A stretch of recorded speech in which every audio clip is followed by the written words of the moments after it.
Let me just do a quick show of hands and ask how many people here are Native American or a Native American descent? 1, 2, 3. We have about 4 or 5. That means all of the rest of us are either immigrants or descendants of immigrants. I would like to take a step back and look at the large picture of who we are as a nation and why I support immigrant rights and comprehensive immigration reform from a philosophical humanitarian point of view. What makes this the great country that it is not our racial identity, not our ethnic identity, not our religious identity, or any other identity save one. That we, as a people, are united not by any of those external factors, how we look, what we speak, where our ancestors were born, but our commitment to an idea, articulated by Thomas Jefferson in the Declaration of Independence, further refined in the Constitution and especially in the Bill of Rights. The greater our racial and ethnic diversity, the greater our diversity of national origin and mother language, the more powerful become those ideals that unite us in our diversity. Freedom of speech, freedom of assembly, freedom of religion, freedom of press, universal suffrage, freedom from discrimination, habeas corpus, and all the rest, all those things that are so essential to the liberty we treasure and the democracy we desire.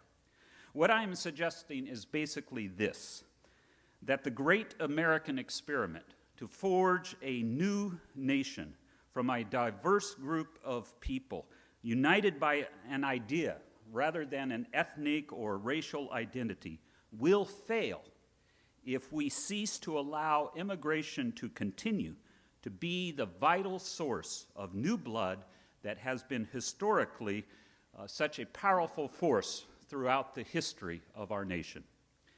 It is perhaps human nature to fear those who are different from us, who we do not understand. And there's absolutely no doubt in my mind that much of the anti-immigrant sentiment in this country has nothing to do with the rule of law. The claim that providing a legal path to citizenship for those who did not enter this country legally rewards lawbreakers, I believe, is largely a ruse for xenophobia. So any real discussion about immigration policy should begin with a dose of honesty. All those foreigners, especially those dark-skinned folk who look different from most of us, make us uncomfortable. We like to go to their restaurants, enjoy their festivals and musics, just as long as they don't move into our neighborhood. I think that is the real issue. It's fine if they work in the hot sun to harvest our food and work at minimum wage to change the sheets in our motel rooms. Jobs, historically, I would point out, done by slaves, but we dare not let them take any of the good jobs, especially in economic times like these. Indeed, I would propose to you that today's immigrants are yesterday's slaves, and immigration reform is the civil rights issue of our time. Now, am I saying anything to you that you don't already know? Perhaps maybe I'm saying it in a way that might make you a little uncomfortable. I hope so, because you see, that's a good thing. I want to bring that discomfort to the open so that we can deal with it and get over it. So I'm a Protestant preacher. Up until the early 20th century, Protestants were the largest single religious group in this country. That, of course, changed in the 20th century. What changed it? As Francesco mentioned, the immigration of the Irish, and Italians, and others, largely Catholics. And Catholicism took over Protestantism as the largest single religious group in this country. Ku Klux Klan, John Birch Society, and the like grew to fight this new horror on our shores. And guess what happened? It took several decades, but we began to discover that those Catholics were not so different after all. We even elected one of them as president. Glory be, the world did not come to an end. And Consider that without immigration, would the Kennedy family even have been a blip on the political horizon of our country? So yeah, I've had my disagreements with the Catholic Church and hierarchy, but then so do most of my Catholic friends. What's new there? In fact, many of the members of my congregation have many disagreements with my political stance. Nothing new. But you know what? We are a stronger nation because we have learned from those Catholic brothers and sisters, from those immigrants of yesteryear, how to overcome such disagreements, to work together on many other issues where we do agree.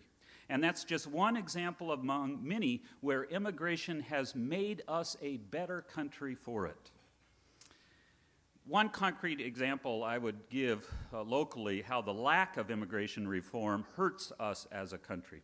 A couple of years ago, Senators Kennedy and McCain, you may remember him, he's the guy that ran with Governor Palin for president, right? Senators Kennedy and McCain sponsored an immigration reform bill known as the Dream Bill in the immigration community.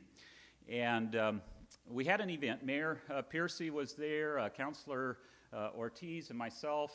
I don't remember if there was someone else that served as a panel to receive testimony from the community on what this bill would mean. And I'll never forget the one speaker. There were many powerful testimonies, but one in particular, and I suspect the same would be true for Mayor Piercy, that stood out above all the others, was a young woman, junior or senior in high school, who got up and told us about her experience growing up in our public schools and with her friends planning and together of which college they were going to attend and talking about their dreams and their careers and what they would achieve, only to discover that when she went to speak to her high school counselor about those dreams and the college that she wanted to attend, that because her parents were not documented residents of this country, she did not qualify for in-state tuition, and furthermore, would not qualify for most scholarships. And her dreams were in shambles. And she stood there in front of this group with tears rolling down her face as she shared with us how shattered she was as a young person to have such dreams living in this country. Her parents working in jobs that paid taxes for those schools and would not be able to attend them. I ask you, how are we harmed as a country when we deny that possibility to the youth who grow up here, who are a part of our community? I believe that comprehensive immigration reform, including a path to legal residence and citizenship for the hundreds of thousands of undocumented immigrants already here, putting food on our tables, working jobs few others want, paying more in taxes than they receive in benefits, is long overdue and is needed for the basic human rights of those dedicated, hard-working people and for the common good of this country. Thank you.